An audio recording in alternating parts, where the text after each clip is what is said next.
অনধিকার প্রবেশ। রবীন্দ্রনাথ ঠাকুর। একদা প্রাতকালে পথের ধারে দাঁড়াইয়া এক বালক আর এক বালকের সহিত একটি অসমসাহসিক অনুষ্ঠান সম্বন্ধে বাজি রাখিয়াছিল। ঠাকুরবাড়ির মাধবী বিতান হইতে ফুল তুলিয়া আনিতে পারিবে কিনা ইহাই লইয়া তর্ক। একটি বালক বলিল পারিব, আর একটি বালক বলিল কখনোই পারিবে না। কাজটি শুনিতে সহজ, অথচ করিতে কেন সহজ নহে তাহার বৃত্তান্ত আর একটু বিস্তারিত করিয়া বলা আবশ্যক। পরলোকগত মাধবচন্দ্র তর্ক বাচস্পতির বিধবা স্ত্রী জয়কালী দেবী এই রাধানাথজিউর মন্দিরের অধিকারিণী। অধ্যাপক মহাশয় টোলে যে তর্ক বাচস্পতি উপাধি প্রাপ্ত হইয়াছিলেন, পত্নীর নিকটে এক দিনের জন্য সে উপাধি সপ্রমাণ করিতে পারেন নাই। কোনো কোনো পণ্ডিতের মতে উপাধির সার্থকতা ঘটিয়াছিল, কারণ তর্ক এবং বাক্য সমস্তই তাহার পত্নীর অংশে পড়িয়াছিল। তিনি পতিরূপে তাহার সম্পূর্ণ ফল ভোগ করিয়াছিলেন। সত্যের অনুরোধে বলিতে হইবে, জয়কালী অধিক কথা কহিতেন না, কিন্তু অনেক সময় দুটি কথায়, এমনকি নীরবে অতি বড় প্রবল মুখবেগও বন্ধ করিয়া দিতে পারিতেন।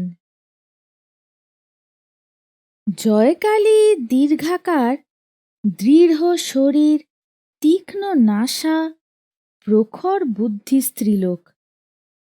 তাহার স্বামী বর্তমানে তাহাদের দেবোত্তর সম্পত্তি নষ্ট হইবার জো হইয়াছিল।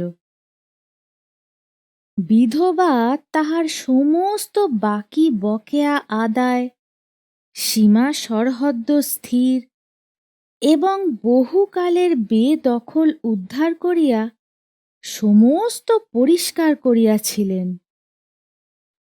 তাহার প্রাপ্য হইতে কেহ তাহাকে এক কড়ি বঞ্চিত করিতে পারিত না। এই স্ত্রীলোকটির প্রকৃতির মধ্যে বহুল পরিমাণে পৌরুষের অংশ থাকাতে তাহার যথার্থ সঙ্গী কেহ ছিল না। স্ত্রীলোকেরা তাহাকে ভয় করিত। পরনিন্দা, ছোট কথা বা নাকি কান্না তাহার অসহ্য ছিল। পুরুষেরাও তাহাকে ভয় করিত, কারণ পল্লীবাসী ভদ্র পুরুষদের চণ্ডীমণ্ডপগত অগাধ আলস্যকে তিনি এক প্রকার নীরব ঘৃণাপূর্ণ তীক্ষ্ণ কটাক্ষের দ্বারা ধিক্কার করিয়া যাইতে পারিতেন, যাহা তাহাদের স্থূল জড়ত্ব ভেদ করিয়াও অন্তরে প্রবেশ করিত। প্রবল রূপে ঘৃণা করিবার এবং সে ঘৃণা প্রবল রূপে প্রকাশ করিবার অসাধারণ ক্ষমতা এই প্রৌঢ়া বিধবাটি ছিল। বিচারে যাহাকে অপরাধী করিতেন, তাহাকে তিনি কথায় এবং বিনা কথায়, ভাবে এবং ভঙ্গিতে একেবারে দগ্ধ করিয়া যাইতে পারিতেন। পল্লীর সমস্ত ক্রিয়াকর্মে বিপদে সম্পদে তাহার নিরলস হস্ত ছিল। সর্বত্রই তিনি নিজের একটি গৌরবের স্থান বিনা চেষ্টায় অতি সহজেই অধিকার করিয়া লইতেন। যেখানে তিনি উপস্থিত থাকিতেন সেখানে তিনিই যে সকলের প্রধান পদে, সে সম্বন্ধে তাহার নিজের অথবা উপস্থিত কোনো ব্যক্তির মনে কিছুমাত্র সন্দেহ থাকিত না। রোগীর সেবায় তিনি সিদ্ধহস্ত ছিলেন, কিন্তু রোগী তাহাকে যমেরই মতো ভয় করিত। পথ্য বা নিয়মের লেশমাত্র লঙ্ঘন হইলে তাহার ক্রোধানল রোগের তাপ অপেক্ষা রোগীকে অধিক উত্তপ্ত করিয়া তুলিত। এই দীর্ঘাকার কঠিন বিধবাটি বিধাতার কঠোর নিয়ম দণ্ডের ন্যায় পল্লীর মস্তকের উপর উদ্যত ছিলেন। কেহ তাহাকে ভালোবাসিতে অথবা অবহেলা করিতে সাহস করিত না। পল্লীর সকলের সঙ্গেই তাহার যোগ ছিল, অথচ তাহার মতো অত্যন্ত একাকিনী কেহ ছিল না। বিধবা নিঃসন্তান ছিলেন। পিতৃমাতৃহীন দুইটি ভ্রাতুষ্পুত্র তাহার গৃহে মানুষ হইত। পুরুষ অভিভাবক অভাবে তাহাদের যে কোনো প্রকার শাসন ছিল না এবং স্নেহান্ধ পিসিমার আদরে তাহারা যে নষ্ট হইয়া যাইতেছিল, এমন কথা কেহ বলিতে পারিত না। তাহাদের মধ্যে বড়টির বয়স 18 হইয়াছিল।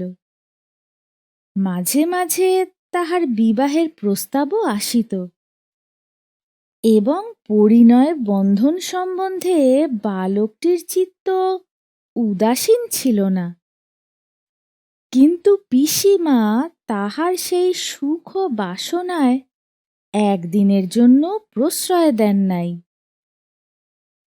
অন্য স্ত্রীলোকের ন্যায় কিশোর নব দম্পতির নব প্রেমোদ্গম দৃশ্য তাহার কল্পনায় অত্যন্ত উপভোগ্য মনোরম বলিয়া প্রতীত হইত না। বরং তাহার ভ্রাতুষ্পুত্র বিবাহ করিয়া অন্য ভদ্র গৃহস্থের ন্যায় আলস্য ভরে ঘরে বসিয়া পত্নীর আদরে প্রতিদিন স্ফীত হইতে থাকিবে, এ সম্ভাবনা তাহার নিকট নিরতিশয় হেয় বলিয়া প্রতীত হইত। তিনি কঠিনভাবে বলিতেন, পুলিন আগে উপার্জন করিতে আরম্ভ করুক, তারপরে বধূ ঘরে আনিবে। পিসিমার মুখের সেই কঠোর বাক্যে প্রতিবেশিনীদের হৃদয় বিদীর্ণ হইয়া যাইত। ঠাকুর বাড়িটি জয়কালীর সর্বাপেক্ষা যত্নের ধন ছিল। ঠাকুরের শয়ন বসন স্নানাহারের তিলমাত্র ত্রুটি হইতে পারিত না। পূজক ব্রাহ্মণ দুটি দেবতার অপেক্ষা এই একটি মানবীকে অনেক বেশি ভয় করিত। পূর্বে এক সময় ছিল যখন দেবতার বরাদ্দ দেবতা পুরা পাইতেন না, কারণ পূজক ঠাকুরের আর একটি পূজার প্রতিমা গোপন মন্দিরে ছিল। তাহার নাম ছিল নিস্তারিণী।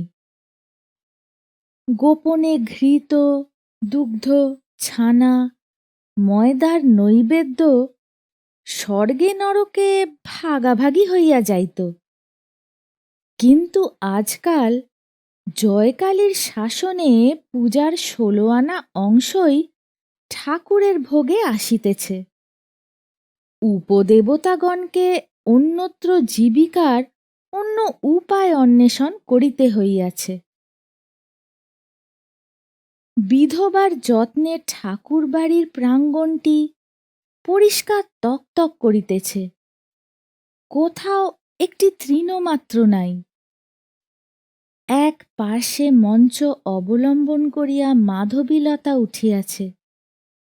তাহার শুষ্ক পত্র পড়িবা মাত্র জয়কালী তাহা তুলিয়া লইয়া বাহিরে ফেলিয়া দেন। ঠাকুর বাড়িতে পারিপাট্য, পরিচ্ছন্নতা ও পবিত্রতার কিছুমাত্র ব্যাঘাত হইলে বিধবা তাহা সহ্য করিতে পারিতেন না। পাড়ার ছেলেরা পূর্বে লুকাচুরি খেলা উপলক্ষে এই প্রাঙ্গণের প্রান্তে আসিয়া আশ্রয় গ্রহণ করিত এবং মধ্যে মধ্যে পাড়ার ছাগ শিশু আসিয়া মাধবীলতার বল্কলাংশ কিছু কিছু ভক্ষণ করিয়া যাইত। এখন আর সে সুযোগ নাই। পর্বকাল ব্যতীত অন্য দিনে ছেলেরা প্রাঙ্গণে প্রবেশ করিতে পাইত না এবং ক্ষুধাতুর ছাগ শিশুকে দণ্ডাঘাত খাইয়াই দ্বারের নিকট হইতে তারস্বরে আপন অজ জননীকে আহ্বান করিতে করিতে ফিরিতে হইত। অনাচারী ব্যক্তি পরমাত্মীয় হইলেও দেবালয়ের প্রাঙ্গণে প্রবেশ করিতে পাইত না। জয়কালীর একটি যবনকরপক্ক কুক্কুট মাংসলোলুপ ভগিনীপতি আত্মীয় সন্দর্শন উপলক্ষে গ্রামে উপস্থিত হইয়া মন্দির অঙ্গনে প্রবেশ করিবার উপক্রম করিয়াছিলেন। জয়কালী তাহাতে ত্বরিত ও তীব্র আপত্তি প্রকাশ করাতে সহোদরা ভগিনীর সহিত তাহার বিচ্ছেদ সম্ভাবনা ঘটিয়াছিল। এই দেবালয় সম্বন্ধে বিধবার এতই অতিরিক্ত অনাবশ্যক সতর্কতা ছিল যে সাধারণের নিকট তাহা অনেকটা বাতুলতারূপে প্রতীয়মান হইত। জয়কালী আর সর্বত্রই কঠিন, উন্নত, স্বতন্ত্র। কেবল এই মন্দিরের সম্মুখে তিনি পরিপূর্ণভাবে আত্মসমর্পণ করিয়াছিলেন। এই বিগ্রহটির নিকট তিনি একান্তরূপে জননী, পত্নী, দাসী। ইহার কাছে তিনি সতর্ক, সুকোমল, সুন্দর এবং সম্পূর্ণ অবনম্র। এই প্রস্তরের মন্দির এবং প্রস্তরের মূর্তিটি তাহার নিগূঢ় নারী স্বভাবের একমাত্র চরিতার্থতার বিষয় ছিল। ইহাই তাহার স্বামী, পুত্র, তাহার সমস্ত সংসার। ইহা হইতেই পাঠকেরা বুঝিবেন যে বালকটি মন্দির প্রাঙ্গণ হইতে মাধবী মঞ্জরী আহরণ করিবার প্রতিজ্ঞা করিয়াছিল, তাহার সাহসের সীমা ছিল না। সে জয়কালীর কনিষ্ঠ ভ্রাতুষ্পুত্র নলিন। সে তাহার পিসিমাকে ভালো করিয়াই জানিত। তথাপি তাহার দুর্দান্ত প্রকৃতি শাসনের বশ হয় নাই। যেখানে বিপদ সেখানেই তাহার একটা আকর্ষণ ছিল এবং যেখানে শাসন সেখানেই লঙ্ঘন করিবার জন্য তাহার চিত্ত চঞ্চল হইয়া থাকিত। জনশ্রুতি আছে বাল্যকালে তাহার পিসিমার স্বভাবটিও এইরূপ ছিল।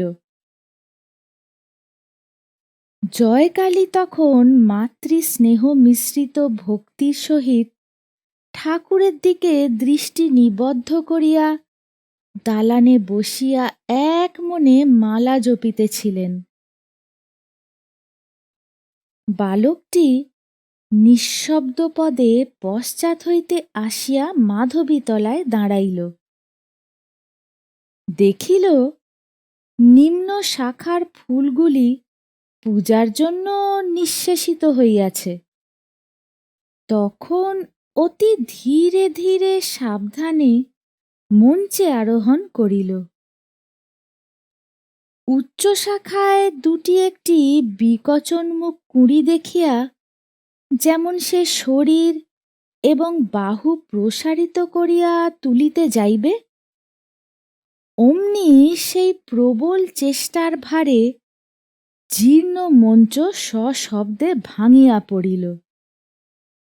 আশ্রিত লতা এবং বালক একত্রে ভূমিসাৎ হইল। জয়কালী তাড়াতাড়ি ছুটিয়া আসিয়া তাহার ভ্রাতুষ্পুত্রটির কীর্তি দেখিলেন। সবলে বাহু ধরিয়া তাহাকে মাটি হইতে তুলিলেন। আঘাত তাহার যথেষ্ট লাগিয়াছিল, কিন্তু সে আঘাতকে শাস্তি বলা যায় না, কারণ তাহা অজ্ঞান জড়ের আঘাত। সেই জন্য পতিত বালকের ব্যথিত দেহে জয়কালীর সজ্ঞান শাস্তি মুহুর্মুহু সবলে বর্ষিত হইতে লাগিল। বালক এক বিন্দু অশ্রুপাত না করিয়া নীরবে সহ্য করিল। তখন তাহার পিসিমা তাহাকে টানিয়া লইয়া ঘরের মধ্যে রুদ্ধ করিলেন। তাহার সেদিনকার বৈকালিক আহার নিষিদ্ধ হইল। আহার বন্ধ হইল শুনিয়া দাসী মোক্ষদা কাতর কণ্ঠে ছল ছল নেত্রে বালককে ক্ষমা করিতে অনুনয় করিল। জয়কালীর হৃদয় গলিল না। ঠাকুরানীর অজ্ঞাতসারে গোপনে ক্ষুধিত বালককে কেহ যে খাদ্য দিবে, বাড়িতে এমন দুঃসাহসী কেহ ছিল না। বিধবা মঞ্চ সংস্কারের জন্য লোক ডাকিতে পাঠাইয়া পুনর্বার মালাহস্তে দালানে আসিয়া বসিলেন। মোক্ষদা কিছুক্ষণ পরে সভয়ে নিকটে আসিয়া কহিল, ঠাকুরমা, কাকাবাবু ক্ষুধায় কাঁদিতেছেন, তাহাকে কিছু দুধ আনিয়া দিব কি? জয়কালী অবিচলিত মুখে কহিলেন, না। মোক্ষদা ফিরিয়া গেল। অদূরবর্তী কুটিরের কক্ষ হইতে নলিনের করুণ ক্রন্দন ক্রমে ক্রমে গর্জনে পরিণত হইয়া উঠিল। অবশেষে অনেকক্ষণ পরে তাহার কাতরতার শ্রান্ত উচ্ছ্বাস থাকিয়া থাকিয়া জপনিরতা পিসিমার কানে আসিয়া ধ্বনিত হইতে লাগিল। নলিনের আর্তকণ্ঠ যখন পরিশ্রান্ত ও মৌনপ্রায় হইয়া আসিয়াছে, এমন সময় আর একটি জীবের ভীত কাতর ধ্বনি নিকটে ধ্বনিত হইতে লাগিল, এবং সেই সঙ্গে ধাবমান মনুষ্যের দূরবর্তী চিৎকার শব্দ মিশ্রিত হইয়া মন্দিরের সম্মুখস্থ পথে একটি তুমুল কলরব উত্থিত হইল। সহসা প্রাঙ্গণের মধ্যে একটা পদশব্দ শোনা গেল। জয়কালী পশ্চাতে ফিরিয়া দেখিলেন ভূপর্যস্ত মাধবীলতা আন্দোলিত হইতেছে। সরস কণ্ঠে ডাকিলেন, নলিন! কেহ উত্তর দিল না। বুঝিলেন অবাধ্য নলিন বন্দিশালা হইতে কোনো ক্রমে পলায়ন করিয়া পুনরায় তাহাকে রাগাইতে আসিয়াছে। তখন অত্যন্ত কঠিনভাবে অধরের উপর ওষ্ঠ চাপিয়া বিধবা প্রাঙ্গণে নামিয়া আসিলেন। লতাকুঞ্জের নিকট পুনরায় ডাকিলেন, নলিন! উত্তর পাইলেন না। শাখা তুলিয়া দেখিলেন একটা অত্যন্ত মলিন শূকর প্রাণ ভয়ে ঘন পল্লবের মধ্যে আশ্রয় লইয়াছে। যে লতাবিতান এই ইষ্টক প্রাচীরের মধ্যে বৃন্দাবিপিনের সংক্ষিপ্ত প্রতিরূপ, যাহার বিকশিত কুসুম মঞ্জরীর সৌরভ গোপীবৃন্দের সুগন্ধি নিঃশ্বাস স্মরণ করাইয়া দেয় এবং কালিন্দী তীরবর্তী সুখ বিহারের সৌন্দর্য স্বপ্ন জাগ্রত করিয়া তোলে, বিধবার সেই প্রাণাধিক যত্নের সুপবিত্র নন্দনভূমিতে আকস্মাৎ এই বীভৎস ব্যাপার ঘটিল। পূজারী ব্রাহ্মণ লাঠি হস্তে তাড়া করিয়া আসিল। জয়কালী তৎক্ষণাৎ অগ্রসর হইয়া তাহাকে নিষেধ করিলেন এবং দ্রুত বেগে ভিতর হইতে মন্দিরের দ্বার বন্ধ করিয়া দিলেন। অনতিকাল পরেই সুরাপানে উন্মত্ত ডোমের দল মন্দিরের দ্বারে উপস্থিত হইয়া তাহাদের বলির পশুর জন্য চিৎকার করিতে লাগিল। জয়কালী রুদ্ধ দ্বারের পশ্চাতে দাঁড়াইয়া কহিলেন, যা বেটারা, ফিরে যা, আমার মন্দির অপবিত্র করিস নে। ডোমের দল ফিরিয়া গেল। জয়কালী ঠাকুরানী যে তাহার রাধানাথজিউর মন্দিরের মধ্যে অশুচি জন্তুকে আশ্রয় দিবেন, ইহা তাহারা প্রায় প্রত্যক্ষ দেখিয়াও বিশ্বাস করিতে পারিল না। এই সামান্য ঘটনায় নিখিল জগতের সর্বজীবের মহাদেবতা পরম প্রসন্ন হইলেন, কিন্তু ক্ষুদ্র পল্লীর সমাজ নামধারী অতি ক্ষুদ্র দেবতাটি নিরতিশয় সংক্ষুব্ধ হইয়া উঠিল।